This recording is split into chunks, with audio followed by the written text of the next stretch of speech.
கர்த்தருடைய பரிசுத்த நாமத்திற்கு மகிமை உண்டாவதாக. யோவான் 2:25 நித்திய ஜீவனை அளிப்பேன் என்பதே, நித்திய ஜீவனை அளிப்பேன் என்பதே அவர் நமக்கு செய்த வாக்குத்தத்தம். அவர் நமக்கு செய்த வாக்குத்தத்தம். நித்திய ஜீவனை கொடுப்பது யார்? நித்திய ஜீவனை கொடுப்பது யார்? ஜீவனை கொடுக்கிறது என்பதும் நித்திய ஜீவனை கொடுக்கிறது என்பதும் ஒரே ஒருவர்தான். அவர் ஜீவனுள்ள தெய்வம். அல்லேலூயா. ஜீவன் உள்ளவர் தான் ஜீவனை கொடுக்க முடியுமே தவிர ஜீவன் இல்லாதவைகள் ஜீவனை கொடுக்க முடிகிறதில்லை. உங்களுக்கு ஜீவன் இருக்கும் என்றால் நீங்கள் இன்னொரு ஜீவனை உற்பத்தி பண்ணுகிறீர்கள். ஜீவன் இல்லை என்றால் இன்னொரு ஜீவன் உங்கள் மூலமாக நம் மூலமாக உண்டாக முடியாது என்கிறது போலவே தெய்வம் அவர் ஜீவன் உள்ளவராய் இருந்தால் மாத்திரமே அவர் ஜீவனை என்ன செய்ய முடியும் என்றால் கொடுக்க முடியும். நம்மை ஜீவன் உள்ளவர்களாய் இன்றைக்கு ஆண்டவர் இந்த சரீரத்தில் உயிரை தந்து இந்த உலகத்தில் ஆண்டவர் வைத்திருக்கிறார் என்றால், தாயின் கற்பத்திலே உருவாகும் பொழுது நமக்குள்ளே அந்த ஜீவனை நமக்கு அனுப்பினார் அல்லவா? இந்த ஜீவனை அதுக்குள்ளே வைத்தார் அல்லவா? அந்த கற்பத்திலே அந்த கருவுக்குள்ளாலே ஜீவனை வைத்தது யார் என்று சொன்னால் அது ஜீவனுள்ள கடவுள். ஜீவன் இல்லாதவைகளை ஆராதிக்கிறவர்கள், அவர்களை பற்றி வேதம் என்ன சொல்கிறது? அவர்களும் ஜீவன் அற்றவர்களாகவே இருப்பார்கள். ஜீவன் அற்றவர்கள் என்று சொல்லும் பொழுது அர்த்தம் என்ன? அவர்களுடைய ஆத்துமாவிலே ஜீவனை பெற முடியாமல் அவருடைய ஆத்துமாவிலே மரித்த மக்களாக இருப்பார்கள். மரித்தவர்களும் மௌனத்தில் இறங்குகிறவர்களும் தேவனை என்ன செய்ய மாட்டார்கள்? துதிக்க மாட்டார்கள். இயேசுவை பற்றி சொல்வதற்கு, அறிக்கை செய்வதற்கு அவர்கள் வாயில் வருவதில்லை. நான் ஒரு கிறிஸ்தவன் அப்படின்னு சொல்வதற்கு அவளுக்கு தைரியம் வருவதில்லை. ஏனென்று சொன்னால் அவர்கள் மரித்தவர்கள், அவர்கள் மௌனத்தில் இறங்குகிறவர்கள், கர்த்தரை துதிக்க அறியாதவர்கள், தெரியாதவர்கள், கர்த்தருடைய துதியினுடைய மேன்மையை புரியாத மக்களாக இருக்கிறார்கள். அல்லேலூயா அப்படின்னு சொல்றதுக்கு வெட்கமா இருக்கு இல்லையா? ஏன்னா நம்ம ஸ்டாண்டர்டு மாறிடுச்சு. இப்போ ஒருவேளை படிப்பு உயர உயர உயர, அந்தஸ்து உயர உயர உயர, நம்முடைய வசதிகள் பெருக பெருக பெருக அந்த ஸ்தோத்திரம் நம்ம விட்டு போயிடுது பாருங்க. ஆனால் தாவீதை குறித்து வேதம் சொல்கிறது, அவன் என்ன செய்தானா? உடன்படிக்கை பெட்டிக்கு முன்பதாக நடனமாடி கர்த்தருக்கு ஆராதனை செய்தான். நடனமாடினான், நடனமாடி துதித்தான் என்று பார்க்கிறோம். ஆனால் அதை கவனித்துக் கொண்டிருந்ததான மீகாள், அவனுடைய மனைவி, பரிகாசம் பண்ணினாள். நீர் ஒரு சாதாரண மனுஷனை போல காட்சியளித்தீர், ஒரு அற்பமாக ஒரு மனுஷனை அற்பத்தனமாக நடந்து கொண்டீர். ஒரு ஸ்டாண்டர்டா இருக்க வேண்டாமா? ஒரு ராஜா அப்படின்னா ராஜாவா இருக்கணும் இல்லையா? ராஜா எப்படி ஆடலாமா? ராஜா எப்படி பாடலாமா? ராஜா கையெல்லாம் அசைக்கலாமா? எங்கெங்கயோ கூச்சல் போடுறோம். ஆனா அதெல்லாம் அற்பத்தனமா தெரியல, அதெல்லாம் அசிங்கமா தெரியல. ஆனா ஆலயத்துல வரும் பொழுது ஆராதனை வேளையிலே மௌனமாக இருக்கிறதற்கு காரணம் என்ன அப்படி என்று சொன்னால், அவருடைய வாழ்க்கையிலே அவர்கள் ஜீவனை இழந்து விட்டவர்கள், ஜீவன் அற்றவர்கள். ஆகவே தான் அந்த வசனம், மரித்தவர்களும் மௌனத்தில் இறங்குவர்களும் கர்த்தரை துதியார்கள். உங்களுக்குள்ளே ஜீவன் இருக்கும் என்று சொன்னால் நிச்சயமாய் உங்கள் வாயிலிருந்து துதி உண்டாகும், ஸ்தோத்திரம் உண்டாகும். கர்த்தரை துதிப்பீர்கள், தேவனை மகிமைப்படுத்துவீர்கள், அல்லேலூயா என்று செய்வீர்கள், ஆர்ப்பரிப்பீர்கள், கரங்களை கொட்டி கம்பீரமாய் பாடுவீர்கள். பாடும் பொழுதுதான் கரங்களை நல்லா கொட்டி பாடணும். சங்கீதத்தில் வாசிக்கிற, உன் வாயை விரிவாய் திற, நான் உன்னை என்ன செய்வேன்? நிரப்புவேன் என்று கர்த்தர் சொல்லுகிறார். ஆண்டவர் அவர் ஜீவனை நமக்கு தந்து நிரப்புவார்.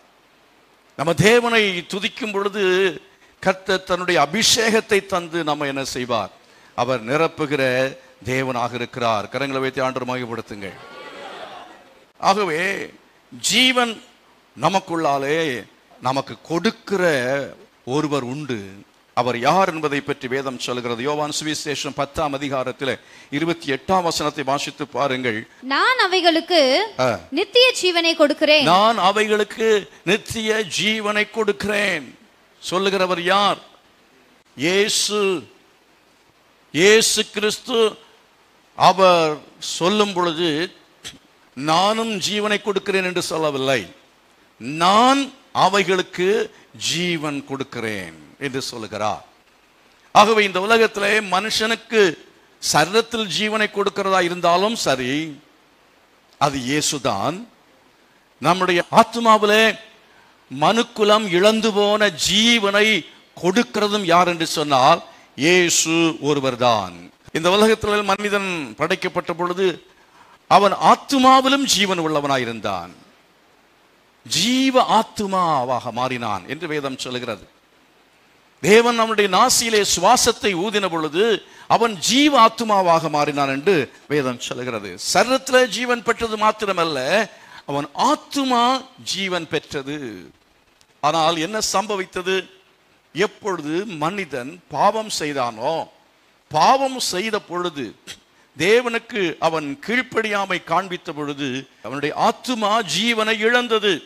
அது நிமித்தமாய் அவனுடைய ஆன்மா செத்து போன ஆத்துமாவாய் மாறியது, உயிரற்ற ஆத்துமாவாய் மாறியது.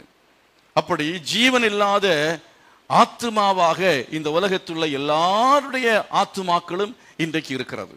உலகத்தில் எந்த மனுஷனை எடுத்துக்கொள்ளுங்கள், அவருடைய சரீரத்திலே ஜீவன் இருந்தாலும் அவருடைய ஆத்துமாவில் என்ன இல்லை? ஜீவன் இல்லை.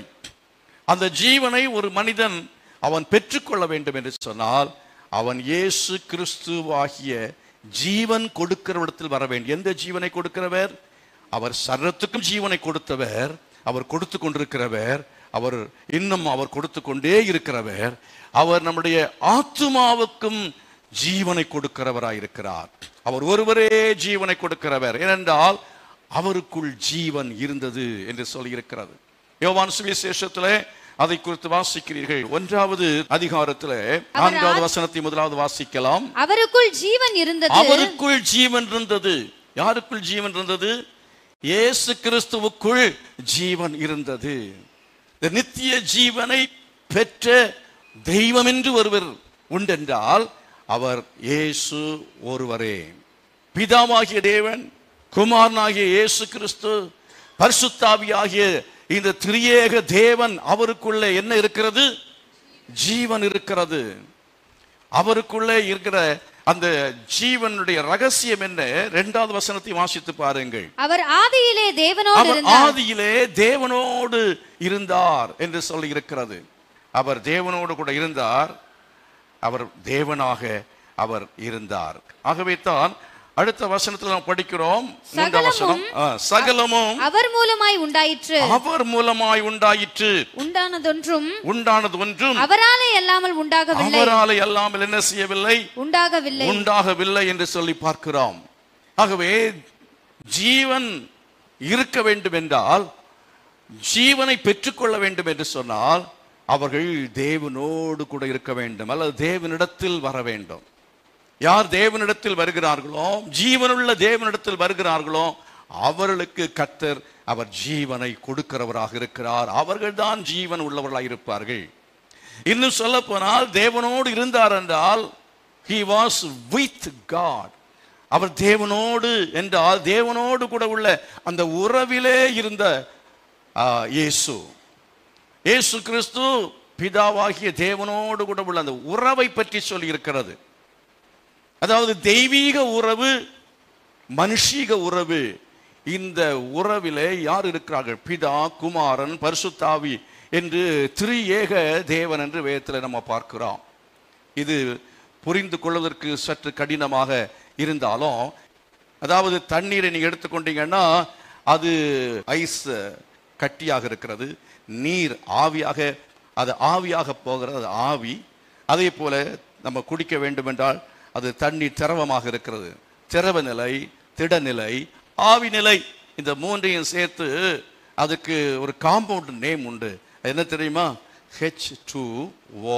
ஹைட்ரஜன் 2 மடங்கு, ஆக்சிஜன் 1 மடங்கு, 2 இவ சேர்ந்தது தான் என்னது? தண்ணீர். ஆனால் இந்த H2O அப்படின்னு அதுக்கு சொல்லப்பட்டாலும் இது ஒரே நிலையில் இல்லை, 3 நிலையில் இருக்கிறது. அது ஆவி ரூபத்தில் பார்க்கிறோம், திடப்பொருளாக பார்க்கிறோம், திரவ பொருளாக பார்க்கிறோம்.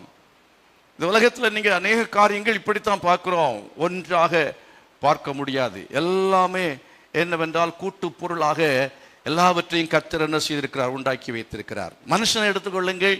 மனுஷன் சரீரத்தை உடையவன் மாத்திரமல்ல, அவனுக்கு ஆவி, ஆத்துமா, சரீரம் என்று முக்கூறுகள் இருக்கிறது. ஆவி, ஆத்துமா, சரீரம் என்று பார்க்கிறோம். அதே போல நீங்கள் இந்த உலகம் எப்படி இருக்கிறது, பஞ்சபூதங்கள் என்று சொல்லி பார்க்கிறோம். அருமையானவர்களே, இதனுடைய அர்த்தம் என்ன என்று சொல்லும் பொழுது, தேவன் உறவையும் ஐக்கியத்தையும் விரும்புகிறவராக இருக்கிறார். தேவன் சர்வாதிகாரி அல்ல.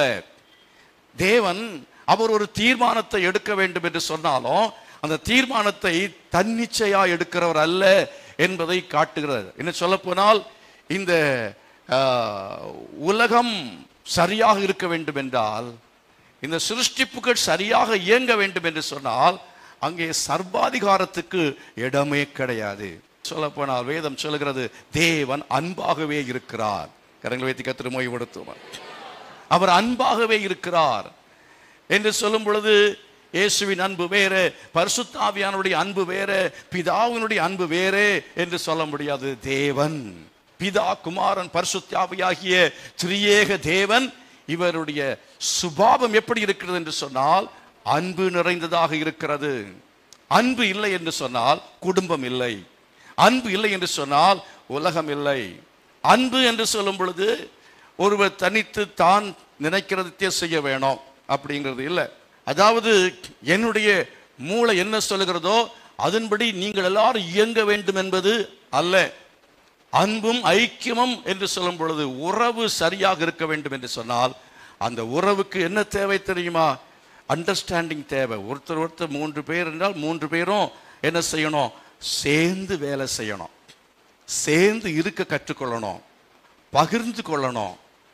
அவங்களுடைய ஐடியாக்கள், அவங்களுடைய யோசனைகளை என்ன செய்ய வேண்டும்? பகிர்ந்து கொள்ள வேண்டும்.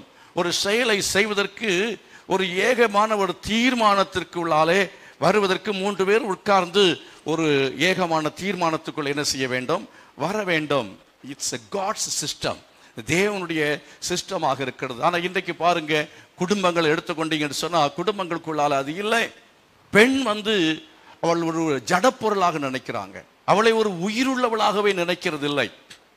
இதுக்கு முன்புள்ள காலத்தில் எடுத்துக்கிட்டீங்கன்னா மிக மோசமாக பெண்கள் நடத்தப்பட்டார்கள்.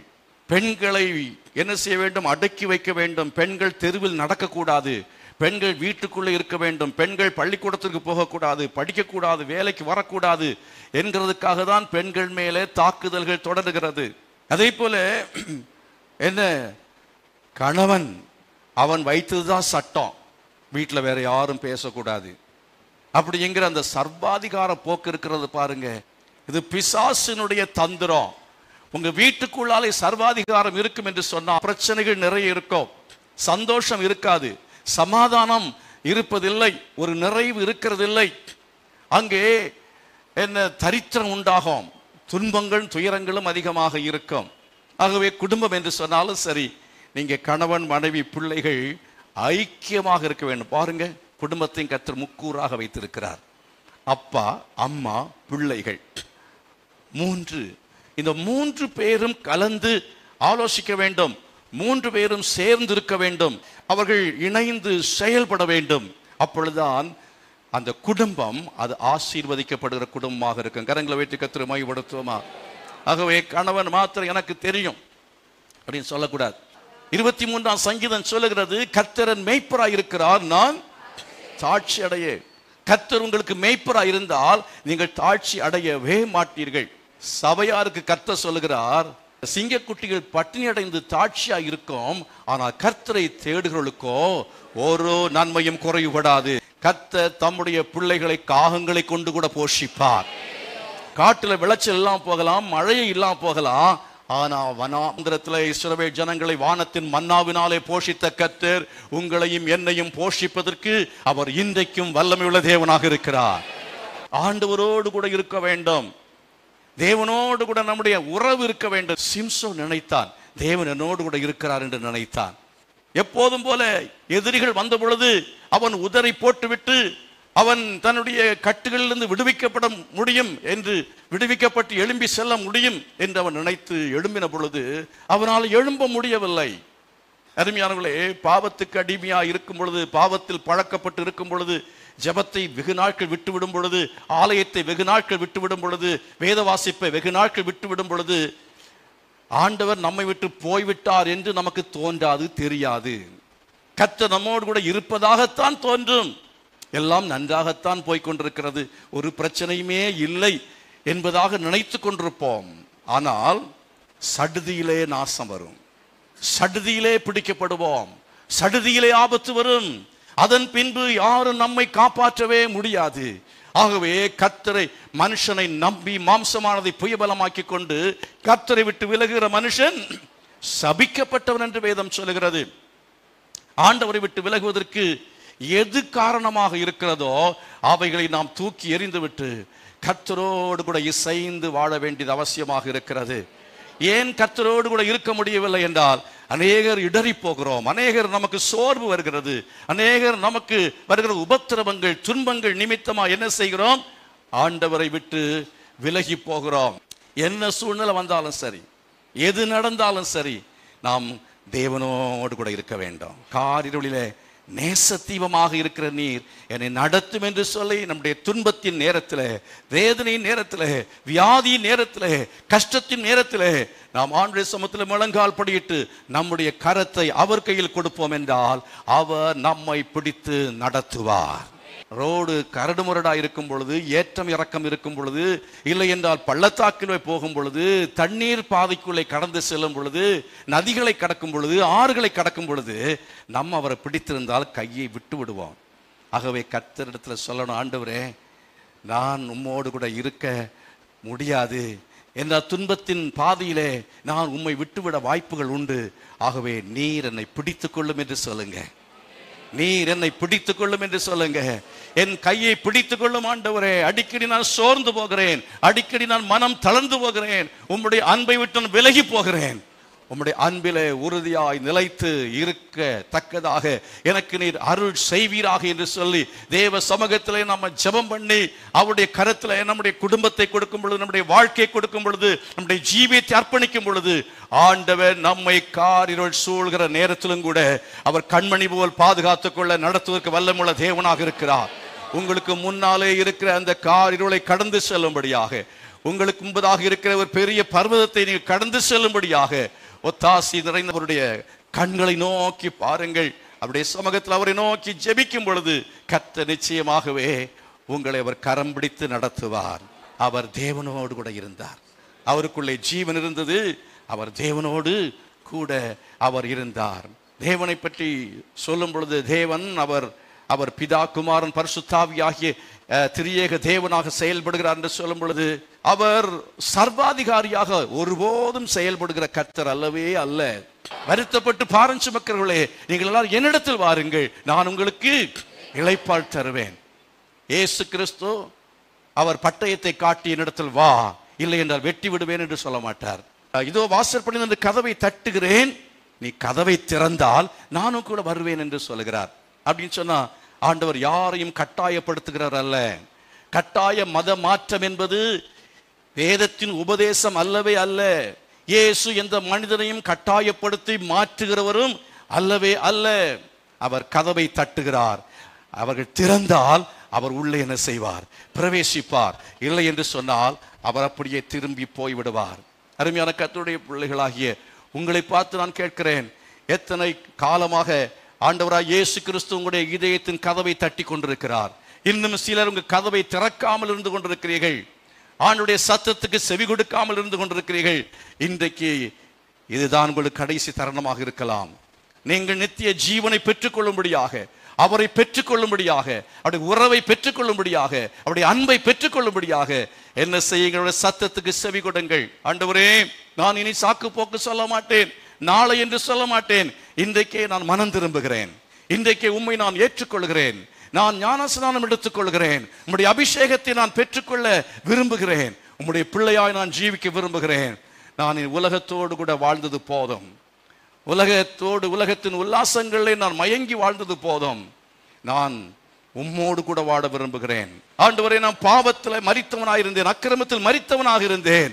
இன்றைக்கு உம்மை குறித்து நான் அறிந்து புரிந்து கொண்டு உம்முடைய ஐக்கியம் என் வாழ்க்கையில ஜீவனை தரும் என்பதை நான் விசுவாசித்து, ஜீவன் பெற்ற வாழ்க்கைக்காக, உயிருள்ள ஒரு வாழ்க்கைக்காக, செயல்படுகிற ஒரு வாழ்க்கைக்காக, வல்லமையுள்ள ஒரு வாழ்க்கைக்காக உம்மோடு நான் இருக்க விரும்புகிறேன் என்று எத்தனை பேர் சொல்ல விரும்புறீங்க?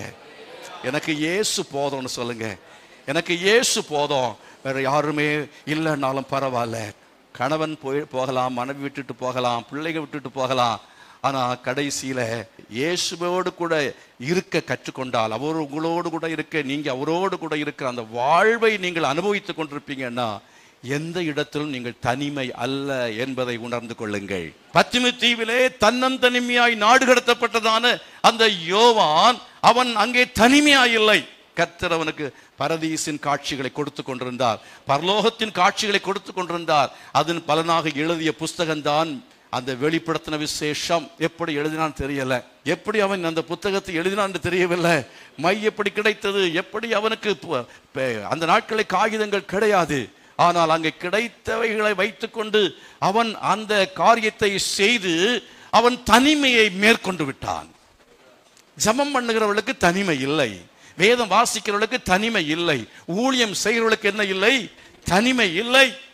நீங்க சினிமாவே பார்த்துட்டு இருக்க, உங்களுடைய வாழ்க்கையில அது தனிமையைத்தான் தரும். வீட்டில் அடைபட்டு கிடந்து பாருங்கள், அது தனிமையைத்தான் தரும். ஆனால் நீங்கள் என்ன செய்ய வேண்டும்? ஊழியத்துக்கு போய் பாருங்க, அவங்களுடைய தனிமை போயிடும். அது மாத்திரமல்ல, எதையாவது நீங்க பிரயோஜனமான ஒரு காரியத்தை செய்ய வேண்டும். யோவான் சுவிசேஷம் 1ஆம் அதிகாரத்திலே 3வது வசனம், சகலமும் அவர் மூலமாய் உண்டாயிற்று, உண்டானது ஒன்றும் அவராலே அல்லாமல் என்ன செய்யவில்லை? உண்டாகவில்லை. இந்தியாவிலே இந்த அளவுக்கு பல காரியங்கள் உண்டாயிருக்கிறது. காரணம் என்னவென்று சொன்னால், கிறிஸ்தவ மிஷனரிகள் நிமித்தமாக தான் இந்தியாவில் இவ்வளவு மாற்றங்கள் ஏற்பட்டது. இல்லை என்றால் பெண்கள் உடை உடுக்க முடியாது, ஆண்களும் ஜாதி அடிப்படையில் தான் உடைகளை உடுக்க வேண்டும்.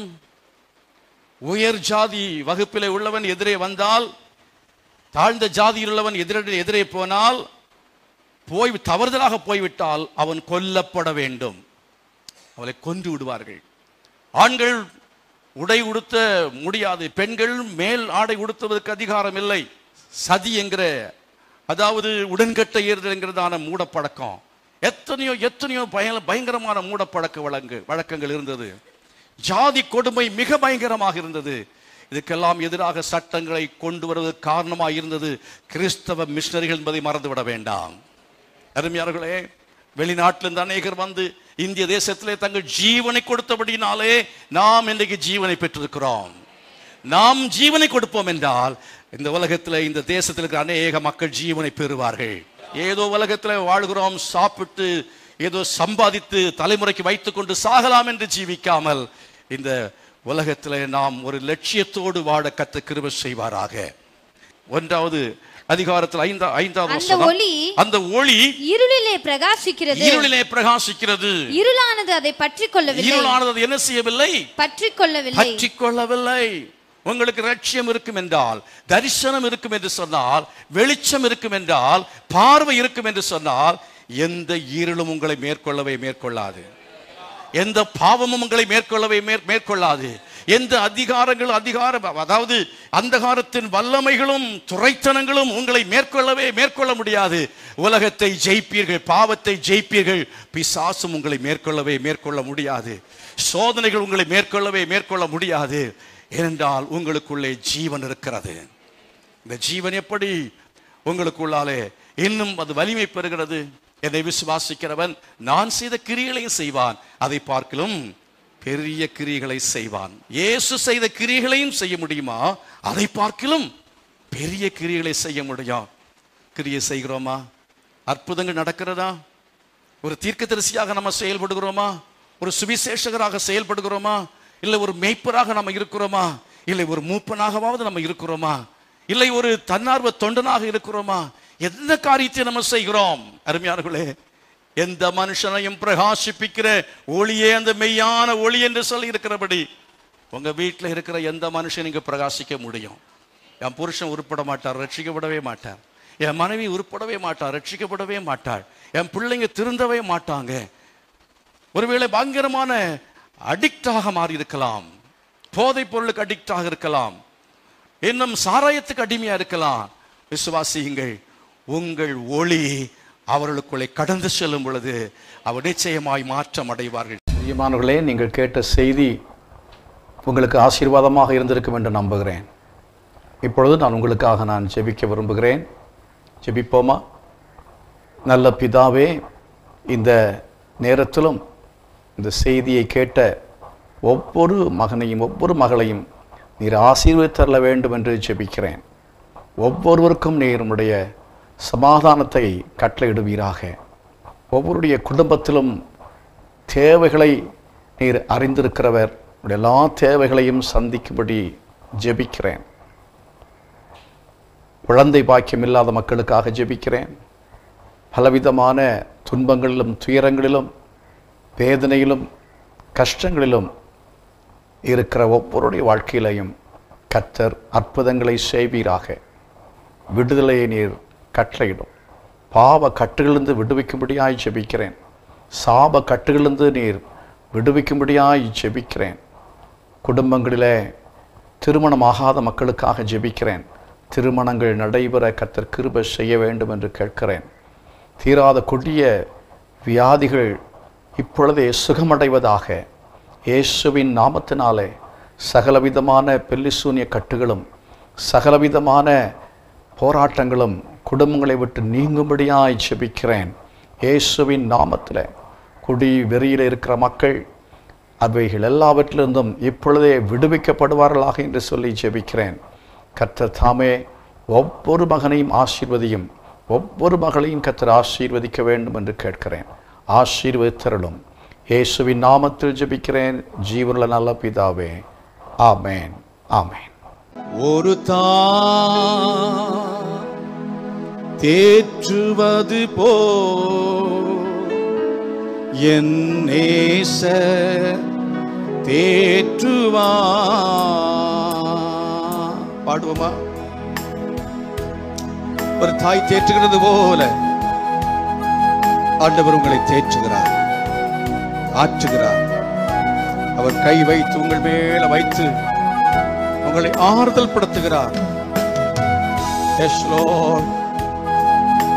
Thank you, Jesus.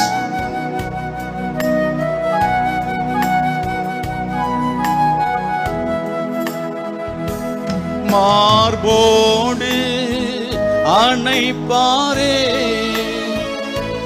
மனக்கவலை தீர்ப்பாரே. மார்போடு அணைப்பாரே, மனக்கவலை தீர்ப்பாரே. ஒரு தேற்றுவது போ என் நேசர் தேற்றுவா. ஒரு தேற்றுவது போ என் நேசர் தேற்றுவா. கரங்களை அசைத்து ஹல்லேலூயா, ஹல்லேலூயா, ஹல்லேலூயா, ஹல்லேலூயா, ஹல்லேலூயா, ஹல்லேலூயா, ஹல்லேலூயா, ஹல்லேலூயா. எனக்காக மரித்தாரே, என் பாவம் சுமந்தாரே, எனக்காக மரித்தாரே, என் பாவம் சுமந்தாரே. ஒரு தாய் தேற்றுவது போல் என் நேசர் தேற்றுவார். ஒரு தாய் தேற்றுவது போல் என் நேசர் தேற்றுவார். ஹல்லேலூயா. ஆராதிப்போமா? ஹல்லேலூயா, ஹல்லேலூயா, ஹல்லேலூயா, ஹல்லேலூயா, ஹல்லேலூயா, ஹல்லேலூயா, ஹல்லேலூயா. கைகளை வைத்தெல்லாம் சொல்லுவோமா? ஒருபோதும் கைவிடா. செய்தெல்லாம் செய்து பாட போகிறோம். ஒரு நாள் விலகிடா. நான் ஒன்று விலக மாட்டேன், உன்னை கைவிட மாட்டேன் என்று சொல்லுகிறார். கவலைப்படாதே, பயப்படாதே. ஒரு போதும் கைவிடா, ஒரு நாளும் விலகிடா, ஒரு போதும் கைவிடா, ஒரு நாளும் விலகிடா. ஒரு தாய் தேற்றுவது போல் என் நேசர் தேற்றுவார்.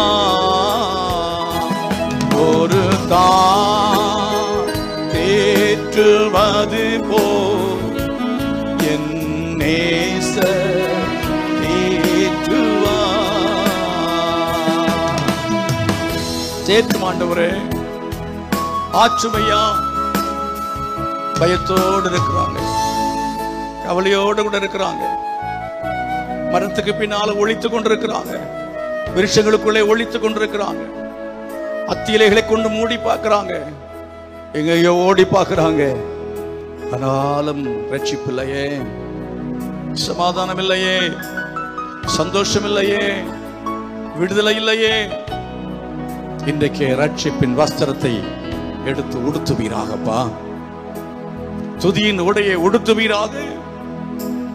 உள்ளங்கள் பூரிக்கட்டும், சந்தோஷமுடையட்டும், சமாதானமுடையட்டும். என் இயேசு அழிக்க வந்தவர் அல்ல, அவர் ரட்சிக்க வந்தவர். என் பாவத்திலே என்னை அப்படியே விட்டு விடுகிறவர் அல்ல, அமிழ்ந்து போகிற என்னை தூக்கி எடுக்கிறவர். விசுவாசிக்கிறேன் என்று சொல்லுகிறவர்கள் பக்கத்தில் வாங்க. உம்முடைய வஸ்திரத்தால் உடுத்தும் என்று சொல்லுங்கள். கிருபையினால உடுத்துவார், அன்பினால உடுத்துவார், அவர் கையிலால் அரவணைத்துக் கொள்வார். கரங்களை கொட்டி ஆண்டு நன்றி சொல்லுங்க. அல்லேலூயா, ஸ்தோத்திரம். தகப்பனே, இப்படி செய்ய போறதுக்காக உமக்கு ஸ்தோத்திரம் செலுத்துகிறேன். இந்த செய்தியை கேட்டுக்கொண்டிருக்கிறவர்கள, தொலைக்காட்சியின் மூலமாய் பார்த்து கொண்டிருக்கிறவர்கள், யூடியூப் மூலமாய் கேட்கிறவர்கள் ஒவ்வொருவரும் ரட்சிக்கும்படி ஆய்ச்சபிக்கிறேன். மனம் திரும்பும்படி கர்த்தர் உதவி செய்யுங்க. உம்முடைய ரட்சிப்பை அவளுக்கு கொடுக்கணும்ப்பா. அவருடைய நிர்வாணங்களை கர்த்தர் மூடுவீராக. இனி அவள் நிர்வாணி என்று உணராதபடிக்கு அவள் எல்லாரும் இனி தைரியப்படுத்துங்கப்பா. இனி மனசாட்சியின் பாதிப்பில் இருந்து விடுவிக்கணும். பிசாசு அவளை இனி குற்றம் சாட்டக்கூடாது. நரக பயத்தை விடுவிக்க வேணும், மரண பயத்தை விடுவிக்க வேணும். இயேசுவின் நாமத்தில் பிதாவே, ஆமென். கர்த்தரட்சகருமாய் இருக்கிற இயேசு கிறிஸ்துவின் கிருபையும் பிதாவாகிய தேவனுடைய அன்பும் பரிசுத்த ஆவியினுடைய அந்யோன்ய ஐக்கியமும் சமாதானம் பாதுகாவலும் நம் அனைவரோடு சகல பரிசுத்தவான்களோடு கூட இன்று வரைக்கும் நிலைத்திருப்பதாக. ஆமென். ஆமென். God bless you. கர்த்தர் உங்களை ஆசீர்வதிப்பார்.